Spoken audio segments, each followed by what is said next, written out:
Sobre a regulamentação da telemedicina começou bem antes, lá em 2018. Claro que ganhou muita força em 2020, sobretudo por conta da pandemia da Covid-19. Vamos entender um pouco mais quais são as regras, o que traz essa regulamentação. A gente conversa agora com o Rodrigo Correia da Silva, professor de Direito Regulatório e Defesa da Concorrência na FGV, CEO também da Realtec Suprevida. Oi, bem-vindo por aqui. Ajuda a gente a entender quais são as regras que precisam ser cumpridas de todas as partes e se é uma novidade que pode ajudar a trazer um pouco mais de acesso à saúde aqui no Brasil. Olá, um prazer estar aqui com vocês. Acho que o primeiro ponto a ser esclarecido para as pessoas é que quando a gente fala telemedicina, ela não engloba apenas a teleconsulta, que é o que as pessoas estão mais acostumadas, mas ela inclui também o telemonitoramento, a cirurgia remota e outras atividades que podem ser feitas sem a presença física do médico. O Brasil ele já estava bem atrasado em relação a isso, a pandemia acabou fazendo com que, né, os atores políticos aí tivessem que se mobilizar para viabilizar, e essa viabilização não foi só da telemedicina, nesse sentido mais amplo, mas também, da viabilização da receita eletrônica, né, porque não adianta você ter a teleconsulta e depois não conseguir receber a receita, dependendo do que qual que vai ser o encaminhamento disso, e subsequentemente ter acesso a exames e produtos para poder se cuidar. Então, isso tudo está dentro de um grande pacote de medidas voltadas para um país continental como o Brasil, com uma diversidade, como a gente tem, né, tanto econômica, quanto de acesso aos aparelhos do sistema público e privado de saúde, e um problema que a gente tem, que é um pouco natural, que é uma concentração de profissionais de saúde nas grandes lá com mais médicos, mas não foi suficiente. Então, todo o arcabouço da telemedicina, ele vem suplementar e acrescentar ferramentas para a gente conseguir atender a população como um todo. Para quem não estava acompanhando, isso não tinha regulamentação, e autorização, era expressamente proibido pelo Conselho Federal de Medicina antes da pandemia. Teve uma regulamentação, provisória durante a pandemia e, recentemente, o CFM soltou uma regulamentação definitiva, sobre isso. Acho que um ponto de preocupação que as pessoas podem ter é: "Poxa, mas agora tudo vai virar, teleconsulta?". Não, a própria regulamentação ela já diz que você pode fazer a teletriagem, que, a depender da necessidade, tem sim que ter a consulta física e que os doentes crônicos, eles têm que, no intervalos de pelo menos 180 dias, ter a consulta física. Então, não é que não vai mais ter o atendimento físico, vai ter esse atendimento remoto.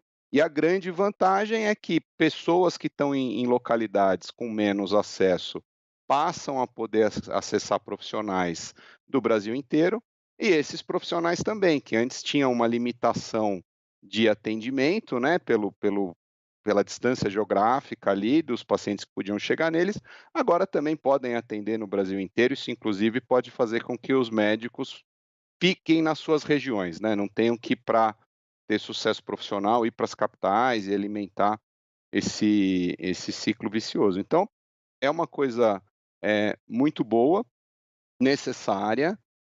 Temos um outro problema a ser endereçado, que é o acesso a produtos, né, então aqui na Supervida a gente lida com produtos médicos que não estão acessíveis em drogarias e precisam chegar no Brasil inteiro. A gente sabe que isso também é a segunda etapa, né, então tem a consulta e depois, como é que eu me trato? Mas se a gente não dá o primeiro passo, a gente não dá o segundo passo. Então, é muito, muito importante essa regulamentação e a manifestação do ministro Queiroga de que isso vai se tornar uma política pública importante no sistema público, como a gente já vê, por exemplo, no sistema inglês, que é uma referência para a gente, que já fazia isso na época do telefone, antes da internet. Então, o Brasil estava atrasado e ainda bem que a gente está acelerando nisso, que é muito necessário mesmo.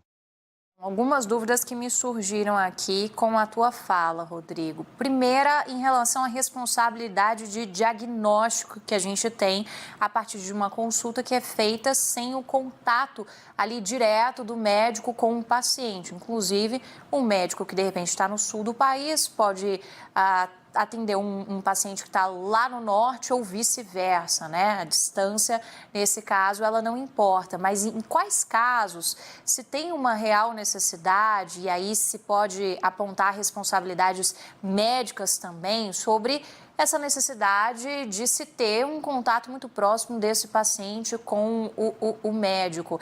Dá para a gente entender mais ou menos que nem todo caso vai ser um caso para partir ali para um atendimento de telesaúde?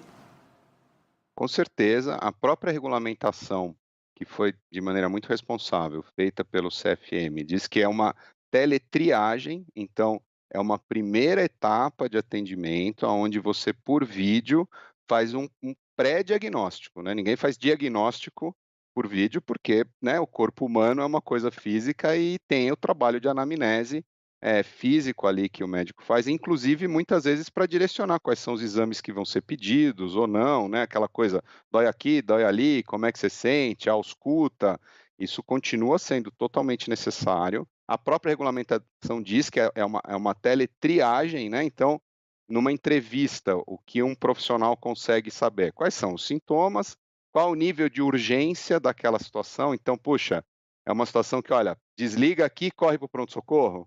Ou não, olha, é uma situação que podemos agendar uma consulta física. Essa consulta física não precisa ser com aquele profissional, pode ser com outro. Então, nós vamos ver o sistema de saúde se organizando para fazer esse tipo de atendimento, né? Então, você tem uma primeira triagem em vídeo mais rápida, que é bom para o paciente, porque inclusive vai analisar esse nível de urgência, e na sequência a consulta física.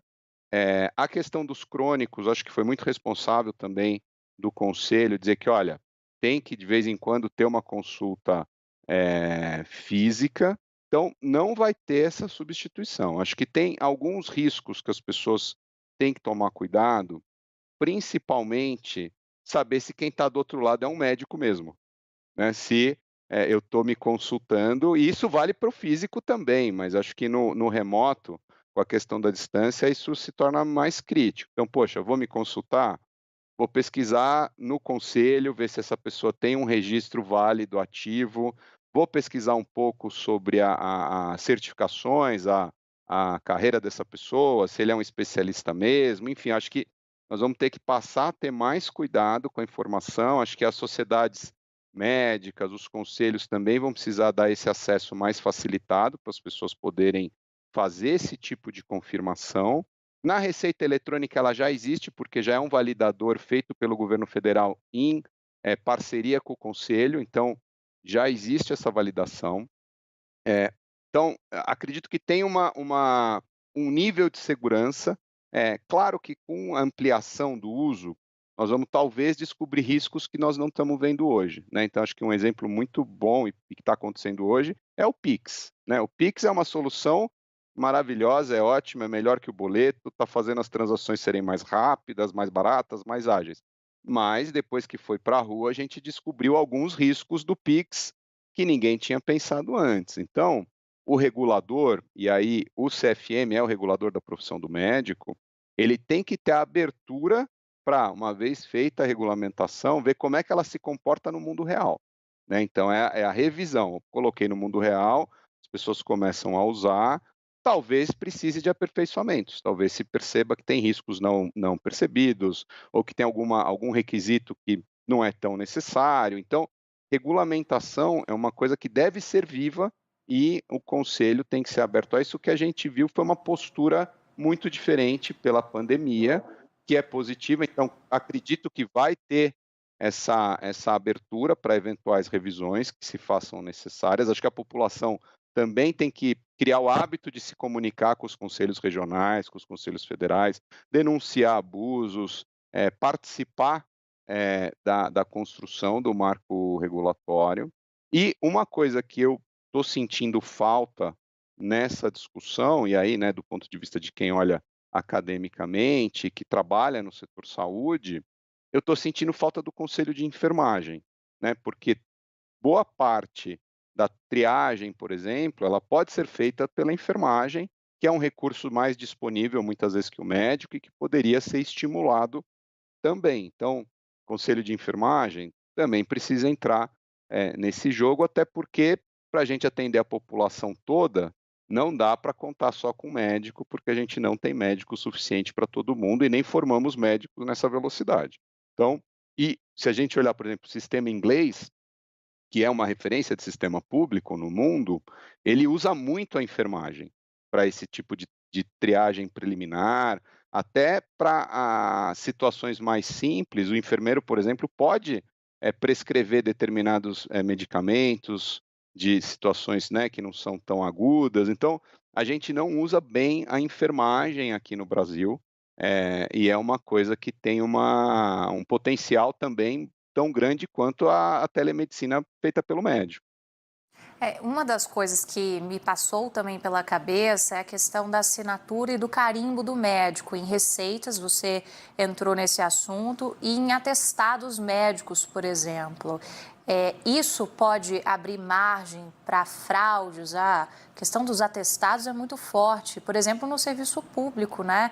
Quantas vezes ali já não foram mapeados casos ali sobre farras de atestados? É claro que estou partindo de uma generalização, não estou querendo demonizar ninguém aqui não.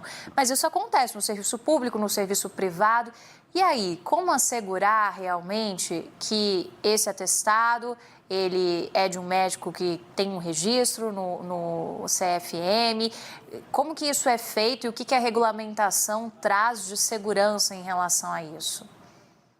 A regulamentação, ela se baseia no certificado digital, né, que é uma solução que a gente já tem há muitos anos no Brasil, também não é passou a ser mais usada, com a pandemia também, e existe esse validador das receitas, dos atestados, que é gerido pelo governo federal e está ligado ao certificado, digital do médico, que você, para obter um certificado digital, provar que você é você. Então, é um sistema bastante seguro. A minha preocupação pessoal é com a interpretação e o conhecimento que a população em geral tem disso, né, porque regulação, você tem uma coisa que é a estrutura regulatória, que está bem feita, e outra coisa é a utilização da regra no mundo real, que é um problema que a gente tem no Brasil muitas vezes, tanto por baixa fiscalização, quanto por falta mesmo de divulgação e conhecimento para as pessoas em geral. E eh, a gente tem uma percepção, muitas vezes, viciada, né. Por exemplo, eu conheço da regulação, você também, mas tem muita gente no Brasil que não tem esse tipo de informação, não sabe o que é um certificado digital, não sabe nem para demandar, né. Às vezes acha que, puxa, uma assinatura, escaneada vale, é alguma coisa que pode proteger alguém, e não vale. Então, eu acho que ter a percepção de que nós temos muitos Brasis, e que as pessoas são inocentes, sim. A gente vê no nosso atendimento a quantidade de gente que liga, buscando orientação, e a gente nem se propõe a fazer isso. A gente tem a honestidade de dizer: "Olha, nós não fazemos isso, você procure os serviços, a gente indica e tal", mas as pessoas são muito inocentes com saúde. Então eu acho que, além de, disponibilizar isso no sistema público, também é importante que o Ministério da Saúde, as secretarias de saúde, os órgãos de imprensa, como vocês estão fazendo agora, ajudem as pessoas a entender, o que é o correto, para elas conseguirem identificar os desvios e se protegerem nesse Brasil tão grande, tão diverso que a gente tem. Rodrigo Correia da Silva, professor de Direito Regulatório, CEO também da Realtec Suprevida, muito obrigada, que ajudou a gente a tirar várias dúvidas. É um assunto que aparentemente é muito simples, vem para ficar ali na nossa rotina, que ganhou contornos mais digitais justamente a partir da pandemia, mas é importante a gente ir destrinchando cada um desses pontos e sempre prestar muita atenção e procurar por ajuda especializada. Acho que esse é o recado que fica por aqui. Até uma próxima. Bom domingo para você. Bom domingo, obrigado pela oportunidade.